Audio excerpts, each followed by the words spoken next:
How much do you know about the console wars? Well, I know plenty, and I'm going to explain it to you. To know how the console war started, we need to know when console started.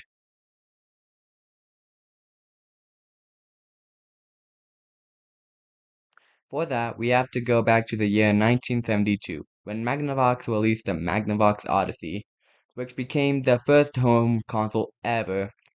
In 1975, Home Pong was released and was Atari's first ever console being able to play, well, Pong.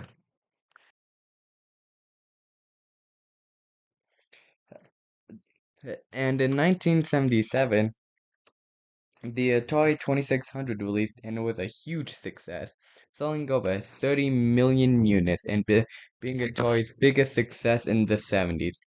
However, in 1983, due to an oversaturation of home consoles and poor quality games led to the infamous video game crash of 1983, which plummeted Atari sales and made many of those home console makers leave the console market. In In Japan, 1983 saw the rise of two consoles, the Famicom by Nintendo and the SD-1000 by Sega. The Famicom was a huge success in Japan, and in 1985, Nintendo rebranded the Famicom into the Nintendo Entertainment System, or NES, in North America to save the failing console market in the world. The NES single-handedly saved gaming altogether. Nintendo's strategy was to not label it as a video game system and instead label it as an entertainment system and make it look more like a VCR. This is where the console wars officially start.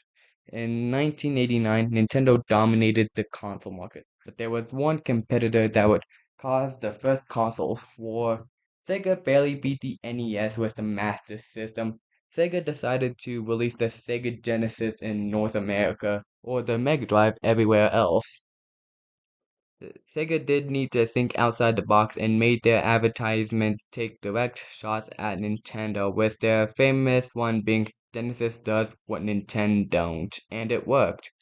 Sega beat out Nintendo for years, and Nintendo decided to fight back with the Super Nintendo Entertainment System, or SNES, in North America. It was a tight race, but Nintendo beat out Sega, but this was only the beginning and a new competitor was going in to come in. In 1995, Sony released the PlayStation after a failed agreement between Sony and Nintendo. It wasn't the first in the fifth generation though. Sega released the Sega Saturn earlier that year.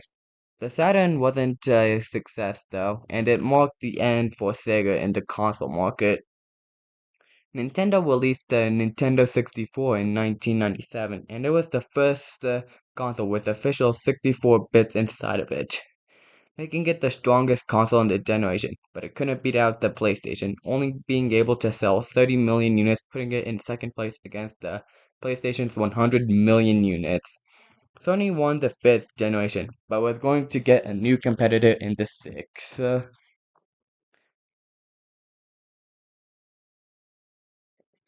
The Dreamcast was the first in the sixth generation in 1998 in Japan and in 1999 in North America.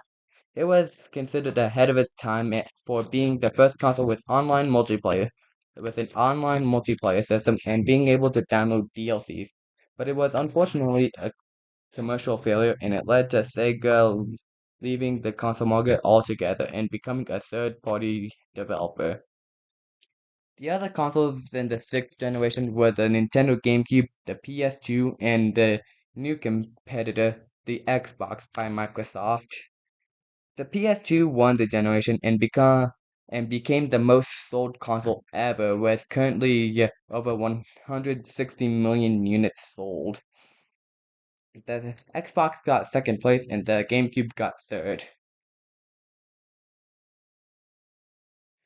The seventh console generation had the Xbox 360 come out first in 2005 and the PS3 come out in 2006. The Xbox 360 was priced between $299 and $399. The PS3, however, was priced between $499 and to $599. They both focused on HD graphics and online play. The Xbox 360 had one flaw though. It had the dreaded red ring of death. It was due to the Xbox 360 being rushed to beat out the PS3, and failure rates were as high as 54%. It was so bad that Microsoft spent over $1 billion in repairs.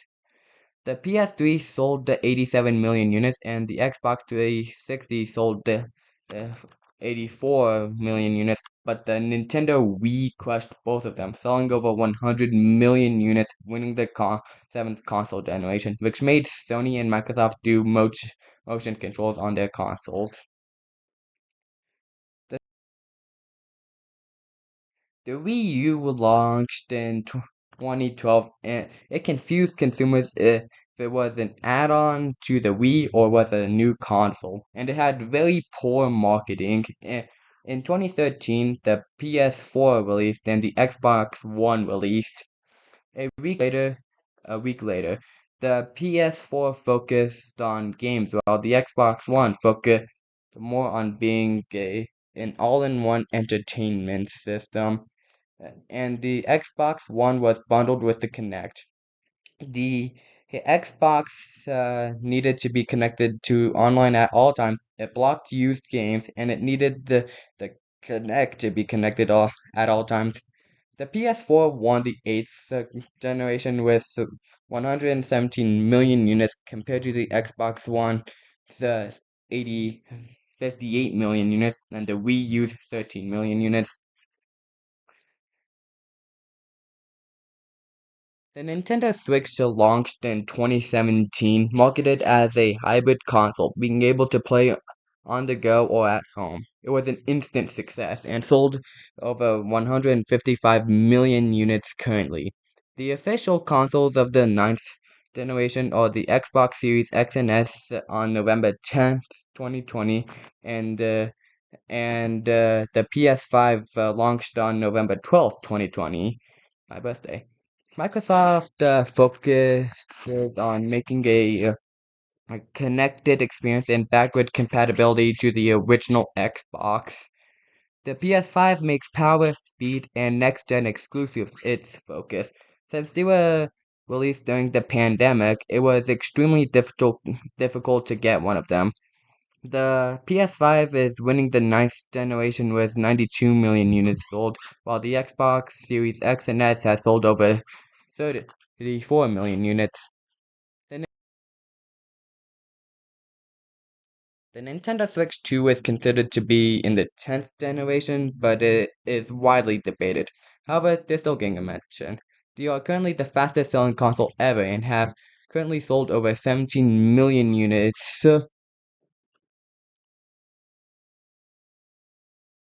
With the current status for consoles,